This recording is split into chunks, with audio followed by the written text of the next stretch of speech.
यहाँ तक टेबल आ जाता है और खाना खा रहे हैं, क्या वो करेक्ट वे है? पहले तो नीचे बैठ के खाना खाते थे, ले वो नीचे बैठ के खाना खाते थे तो खाना प्रॉपर डाइजेस्ट भी होता था। पहले हम किसी को नी का अर्थराइटिस आना स्टार्ट हो जाता था जल्दी उम्र में, है ना। अभी तो आप देखेंगे कि छोटी उम्र में ही चालू हो जाता है और डॉक्टर मना कर देते कि नीचे नहीं बैठना। कहीं ना कहीं हमने अपना लाइफस्टाइल वैसा बना लिया है ना। तो आपका लाइफस्टाइल बहुत ज़्यादा एक मेन इंपॉर्टेंट रोल प्ले करता है कि आप मॉर्निंग से रात तक क्या कर रहे हो, क्या खा रहे हो, किस एनवायरनमेंट में खा रहे हो। और अगर आपने उसको समय रहते चेंज नहीं करा तो बीमारी आपसे चेंज करा देगी कि आप जैसे जैसे बड़े होंगे आप देखेंगे कि अब मुझे प्रॉब्लम्स आना स्टार्ट हो रही है। अब एलिमिनेशन करना है, समझ लिया, लेकिन करना कैसे है यहाँ से जानने के बाद। यहाँ तो आप आके डिटॉक्स कर रहे हो, अब आते हैं मेन काम पे जो यहाँ से जानने के बाद आपको फॉलो करना है। मेन रूल्स 4 ही हैं पूरी दुनिया में, और कोई 5वां 6ठा रूल ही नहीं। 4 रूल्स अगर आपने अच्छे से फॉलो कर लिया और समझ लिया, उसको सीख लिया कि भाई मेरे बीमारी के अकॉर्डिंग मुझे 4 रूल्स कैसे अपनाने हैं, या मेरे को ये बीमारी है, मेरा ये एज है, मेरे को इसके अकॉर्डिंग कैसे इसको फॉलो करना है, वो इसमें हम सीखेंगे। इसमें पहला है डाइट थेरेपी। जब तक आप फूड को एज अ मेडिसिन यूज नहीं करोगे वो खाना आपको अच्छी एनर्जी नहीं देगा।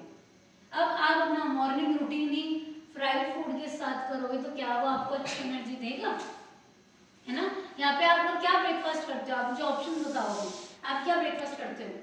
फ्रूट्स करते हैं आप तो शायद ब्रेकफास्ट में फ्रूट्स लेते हो, फ्रूट्स और dry fruits, broccoli, only broccoli and boiled tomato. तो यहाँ कर रहे हो घर पे, घर पे भी ये करते हैं, यहाँ कर रहे हो तो घर पे आप क्या इसमें ब्रेकफास्ट में क्या लेते हो? खाखरा। देखो खुद को पता भी है अपने मन में कि हाँ भाकरी, चाय और आप क्या लेते हो? ड्राई फ्रूट्स एंड फ्रूट्स और ट्रोसो अभी तो और देखिए ये सिंपल मतलब इसका यही है कि मॉर्निंग में फर्स्ट जो हमारा मील है वो ही हम ऐसा ले रहे हैं जो हमें आर्टिफिशियल एनर्जी दे रहा है। सिंपल कि आप अगर खाना ऐसा लेंगे कि आपको अच्छी एनर्जी दे तभी तो आपकी पूरी बॉडी में स्फूर्ति रहेगी, और आपका क्योंकि ब्लड सर्कुलेशन फिर पुअर होना स्टार्ट हो जाता है। आपका खाने से ही तो ब्लड जो जो अच्छे एसेंशियल मिनरल्स न्यूट्रिएंट्स आपकी बॉडी में जाते हैं ना, पूरी बॉडी में तो ब्लड ही सर्कुलेट होता है। अब आप उसको खाना ही अगर ऐसा दोगे तो आपकी पूरी बॉडी में शुद्ध रक्त संचार नहीं होगा, जिसकी वजह से आपको थकान, शरीर टूटा टूटा, फिर क्रेविंग्स होना स्टार्ट हो जाएगी, फिर चाय का मन करेगा, मतलब आप देखो फिर प्रॉब्लम्स एक के बाद एक आने स्टार्ट हो जाएगी। जो डिजीज नहीं है, डिजीज नहीं आएगी, वो सिंपल आपको लाइफस्टाइल डिजीज आएगी जो आप लाइफस्टाइल मॉडिफिकेशन से उसको ठीक कर सकते हो। यहाँ पे जितने भी बैठे हैं, जितने भी, किसी को बीपी है, शुगर है, कोलेस्ट्रॉल है, कोई भी बीमारी नहीं है, कोई भी बीमारी नहीं है, अनलेस एंड अनटिल कोई कैंसर ना हो, कोई ब्रेन में ट्यूमर ना हो, ये सब हो गया कि ये अलग बीमारी है। पहले इन्हीं को बीमारी बोला जाता था, लेकिन अभी आप देखोगे डेली एक नई बीमारी सुनने को मिल रही है, डेली। क्यों? वो तो बीमारी थी ही नहीं, बुक्स में ही उसको बीमारी नहीं लिखा, पर यहाँ पे जितने भी किसी को बीमारी नहीं है, लेकिन हमें लाइफस्टाइल डिसऑर्डर है, बीपी, कोलेस्ट्रॉल, शुगर जो भी है, ये लाइफस्टाइल डिसऑर्डर है। तो इसका ये दवाई क्या हुई? आप जो एलोपैथी मेडिसिन ले रहे हो क्या वो दवाई हुई इसकी?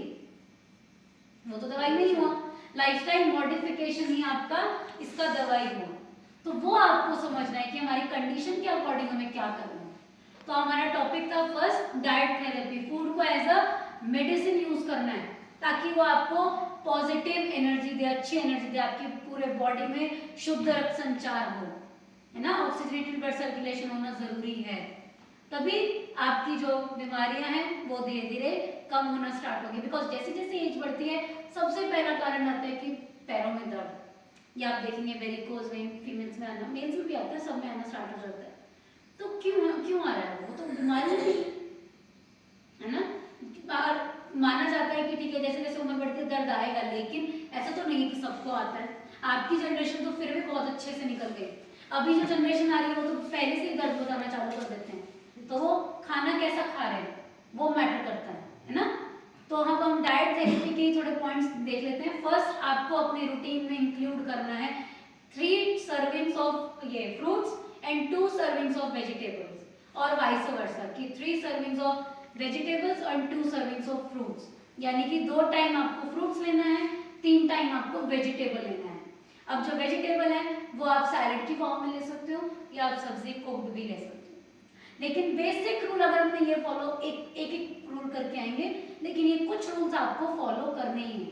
अब देखेंगे लोग अगर टेस्टी खाना बन गया तो सैलेड भी छोड़ देते हैं, फ्रूट भी छोड़ देते हैं, कौन याद रखेगा फ्रूट को? भी जलेबी फाफड़ा आ गया तो उस पर ज्यादा फोकस हो जाता है ना। तो ये देखना है कि अगर हमने ये रूल फॉलो किया उसके बाद पेट में जगह हुई तो फिर आप जलेबी फाफड़ा पे कभी कभार चले जाना, फिर भी खा जाते हैं, फिर भी कभी कभार चले जाना, इसलिए मेरा लाइन देखो, कभी कभार चले जाना, डेली नहीं जाना कभी, ठीक है। इसी में सेकंड है हमारा वाटर इनटेक। वाटर इनटेक किसी का है ही नहीं 4-5 लीटर की, 1-2 को छोड़ के। हम सबसे बड़ी गलती उस पर करते हैं। आप बताओ अगर कोई भी कचरा है क्या बिना पानी के साफ होता है? तो हमारे पेट से कैसे बिना पानी के क्लीन हो जाएगा, है ना।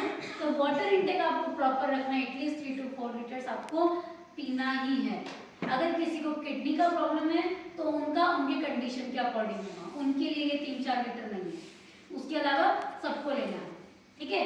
नेक्स्ट वीकली वंस फास्टिंग, और जो फास्टिंग आप करोगे ये रॉ डाइट फास्टिंग हो सकती है, फ्रूट फास्टिंग हो सकती है, जूस फास्टिंग हो सकता है, वाटर फास्टिंग हो सकता है। अगेन जो शुगर पेशेंट्स हैं या जो किडनी के पेशेंट्स हैं उनके लिए जूस फास्टिंग और वाटर फास्टिंग नहीं है, उसके अलावा आप सब कर सकते हैं। अब जो फास्टिंग है वो डर के नहीं करना। हम लोग कहते हैं कि अरे हम तो सोमवार का फास्ट रखते हैं, हमारे ये फास्ट होते हैं, नवरात्रि के 9 फास्ट रखते हैं, लेकिन वो जो फास्ट खुलता है तो खाते हैं आप फ्राइडे हो, वो फास्ट नहीं हो, तो वो आप अपने शरीर के लिए नहीं कर रहे। बेशक फिर आप फास्ट मत रखो, वो आपने अपने रिलीजन के लिए कर लिया कि चलो मुझे फास्ट हमने सोमवार का रखना था, लेकिन रात को जब वो फास्ट खोला तो आपने फ्राइड फूड बना लिया या कुट्टू केक का बना लिया, साबूदाने का बना लिया फ्राई करके, वो बिल्कुल गलत है। हमारे रिलीजन में फास्ट इसलिए ही आया था। देखो अगर एक बेसिक लिया जाए, हर एक रिलीजन में फास्ट है, हिंदू धर्म में अलग है, जैन धर्म में अलग है, अपना मुस्लिम में अलग है ना। अगर वो लोग अपना फास्टिंग ही तरीके से कर लें, आधा डिटॉक्स उनका हो गया, आधे से ज्यादा हो गया। बेसिक रूल अगर मैं बताऊं तो आप सोचिए, नवरात्रि साल में 2 बार आते हैं, है ना। कब आते हैं? जब भी वेदर चेंज होता है उससे पहले। क्यों? है ना, ये आइटम नहीं, मैं आइटम्स पे नहीं जा रही हूँ, मैं बोल रही हूँ रिलीजन के पीछे जो लॉजिक है। आप देखो जो नवरात्रि फास्टिंग होती है वो साल में 2 बार आते हैं, और हमेशा तब आते हैं जब आपका वेदर चेंज होता है ना। अब वेदर चेंज होगा तो बीमारियां आएगी, बिल्कुल आएगी। आप फास्टिंग पे चले जाओ बीमारी आएगी। तो कहीं ना कहीं आपने अपनी इम्यूनिटी भी स्ट्रॉन्ग कर लिया। कोई ज्यादा बार बार बीमार हो रहा है तो हम एंटीबायोटिक्स ले लेते हैं, पर कब तक लोगे? एक टाइम के बाद तो बॉडी पे एंटीबायोटिक भी असर करना बंद कर देती है ना। क्योंकि आप बैक्टीरियल इन्फेक्शन की लोगे तो वायरस हो जाएगा, वायरस का लोगे तो दूसरा हो जाएगा, फिर कितनों का लेंगे? क्योंकि वेदर तो चेंज होता रहेगा। तो आप देखो अगर कोई तरीके से साल में 2 बार 9 दिन का ही फास्ट कर ले तो पूरे साल का काम उसने अपनी इम्यूनिटी स्ट्रॉन्ग कर ली। लेकिन हम लोग क्या करते हैं, अब आते हैं इनके टॉपिक पे कि वेराइटीज ही बहुत सारी हैं। वही कह रही हूँ, वही सुना है, और खाते भी ऐसा नहीं है नहीं खाते हैं ना। और उसमें भी सबसे बड़ा हम लोग चाय। आप देखो फास्टिंग में कोई चाय बिल्कुल नहीं छोड़ते, अरे मुझे फास्ट नहीं होता तो मत करो, फास्ट नहीं होता तो मत करो। लेकिन फास्टिंग में चाय पी के अगर आप फास्ट कर रहे हो, इससे बड़ा जहर आप अपने शरीर में कुछ नहीं दे रहे हो। आप डेली अगर चाय पियोगे ना आपके शरीर में इतना नुकसान नहीं करेगा, लेकिन अगर आप फास्टिंग में चाय पी रहे हो तो वो आपके शरीर को खराब कर रहा है। कहीं ना कहीं आपका जो रिपेयरिंग प्रोसेस अंदर चल रहा था, हीलिंग प्रोसेस चल रहा था, उसको आप ब्रेक कर रहे हो, और वो हीलिंग प्रोसेस नेक्स्ट 3 महीने के लिए फिर वापस नहीं आता। वो ऐसा ब्रेक होता है, लाइनिंग हमारा ऐसा खराब होता है कि वो वापस रिपेयर होने में उसको टाइम लगता है। और हम भूखे तो नहीं रहते, फिर नेक्स्ट डे खाना तो खाएंगे ना, क्योंकि कल फास्ट था तो आज तो और भर के खाएंगे। तो आप जब भी खाना खाओगे तो वो लाइनिंग तो वापस से छिलती चली जाएगी, और उस टाइम वो खाना जो आप खाओगे वो लाइनिंग सूदिंग होना था उसको फास्टिंग में, लेकिन आपने चाय पी के उसको ब्रेक किया, अब आप नेक्स्ट डे उसमें खाना खाओगे तो वो खाना नॉर्मल नहीं जाएगा, वो खाना ऐसे स्क्रैच करता हुआ जाएगा। अब आप सिंपल स्क्रैच यहाँ पे भी लगाओगे बाहर भी तो कितना टाइम लगेगा उसको हील होने में। तो अंदर बार बार आप खाना खाओगे तो पूरा स्क्रैच करता हो जाएगा, बिकॉज आपने अपनी लाइनिंग फास्टिंग में चाय पी के खराब करी थी। दूसरा भी चाय का टॉपिक चल ही रहा है, तो खाली पेट चाय बिल्कुल नहीं पीनी, जैसे गैस एसिडिटी उसको तो नहीं पीनी, लेकिन और किसी को भी नहीं पीनी चाहिए। अभी प्रैक्टिकल आते हैं, देखो कुछ लोग होते हैं कि चाय नहीं छोड़ पाते, कोई बात नहीं, हमारा स्ट्रेसफुल लाइफ है, अगर पी रहे हैं तो लेकिन आप उसका टाइम चेंज कर सकते हो कि सुबह उठते ही खाली पेट ना मांगो, नाश्ते के साथ ना मांगो ना, अगर छूट रही है तो अच्छी बात है, नहीं छूट रही तो नाश्ते के 40 मिनट्स बाद फिर आप चाय पियो। नाश्ते के साथ नहीं, ब्रेकफास्ट के साथ बिल्कुल नहीं। फॉर एग्जाम्पल इन्होंने भी भाखरी बोला था, भाखरी बहुत अच्छा फूड है, मैंने यहीं आके गुजरात में आके वो ट्राई किया था, बहुत अच्छा है, बिकॉज वो रफ फूड है। भाखरी आप देखेंगे पतले आटे से नहीं बनता ना, रफ फूड है, दैट इज वेरी गुड आपके गट के लिए, उससे अच्छा कोई फूड नहीं है। हम खुद बोलते हैं कि जितना रफ खाओगे आपकी बॉडी में झाड़ू लगाने का काम करेगा, तो भाखरी इज वेरी गुड, लेकिन हम उसको खराब कैसे करते हैं, कॉम्बिनेशन उसको चाय के साथ देंगे, तो आप उसका कॉम्बिनेशन सब्जी के साथ करो। हमने तो इधर चेंज कर दिया, हमारे स्टाफ में अगर भाखरी बनती है तो साथ में सब्जी बनवा दी, सब्जी बनती है सुबह दही के साथ खाते हैं क्या, दही के साथ भी खा सकते हो, वेरी गुड, दही के साथ भी खा सकते हो, मतलब कहने का मतलब है वो आप अच्छा खा रहे हो, लेकिन उसके साथ चाय विरुद्ध आहार हो गया। एक एग्जांपल के तौर पे ही ले रहे हैं, ठीक है।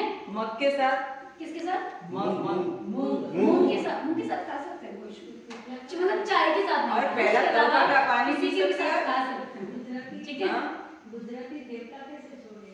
थेपला मैंने कब बोला नहीं छोड़ना है, मैं तो जलेबी फाफड़ा भी छोड़ने के लिए नहीं बोल रही, लेकिन कभी कभार, डेली में मैं तो खुद बोल, जलेबी फाफड़ा कितना टेस्टी है, खाना है लेकिन डेली में खाना है ना। तरोपा इसके का अलावा पानी सुबह में फास्टिंग, पी सकते हैं, हाँ? तरोपा का पानी सुबह में पहले पी किसका सकते हैं, नारियल का पानी। नारियल का पानी। नारियल, हाँ वो पी सकते हैं, नारियल पानी बिल्कुल स्लो पीना है ना।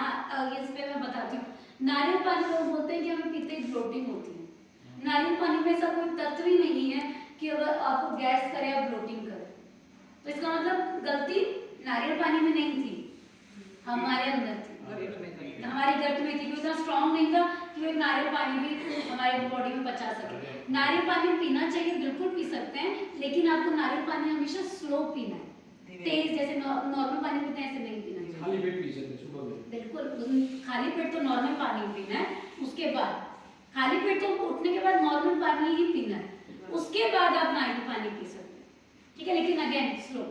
ये था हमारा फूड। अब देखिए फूड अगर हमने आधे से ज्यादा कवर कर लिया तो आपने 40 to 60% अपनी लाइफ को मैनेज कर लिया, क्योंकि गलती सबसे ज्यादा यही होती है ना। तो इसको आपको देखने की बहुत अच्छे से जरूरत है कि हम लोग क्या खा रहे हैं, कब खा रहे हैं, किस टाइम खा रहे हैं, स्ट्रेस लेके तो नहीं खा रहे हैं। दूसरा आता है आपका योगा और फिजिकल एक्टिविटी। अब मैंने दो नाम अलग लिए हैं, योगा और फिजिकल एक्टिविटी, दोनों का काम अलग है, हमें अपने रूटीन में दोनों को ऐड करना है। योगा आप अपनी कंडीशन के अकॉर्डिंग ऐड करोगे, फिजिकल एक्टिविटी आप अपनी हॉबी के अकॉर्डिंग ऐड कर सकते हो कि भाई मुझे बैडमिंटन पसंद है, बैडमिंटन खेलो, साइकिलिंग है, स्विमिंग है, जो आपको फिजिकल एक्टिविटी ऐड करने कर सकते हो। अब अगर लगता है कि हमें नहीं समझ आ रहा है हमें क्या ऐड करें, एज भी है, तो आप सिंपल वॉकिंग ऐड कर सकते हो, ब्रिस्क वॉकिंग। बट योगा के अलावा एक एक्टिविटी ऐड करना जरूरी है। वो मत करना कि हम 10,000 स्टेप्स चलते हैं, 20,000 स्टेप्स चलते हैं। देखो आप डेली अगर रूटीन में अपना घर का भी काम करोगे ना, 10,000 स्टेप्स तो वैसे ही होगा, वैसे ही हो जाते हैं, है ना। तो उस पर नहीं जाना है। एट ए टाइम आप 1 घंटा कितना चल पा रहे हो, 1 घंटा चलते हो, 1.5 घंटा चलते हो, उसको फिजिकल एक्टिविटी में ऐड करना है, ठीक है। नेक्स्ट, ये तो हमारा सेकंड पॉइंट।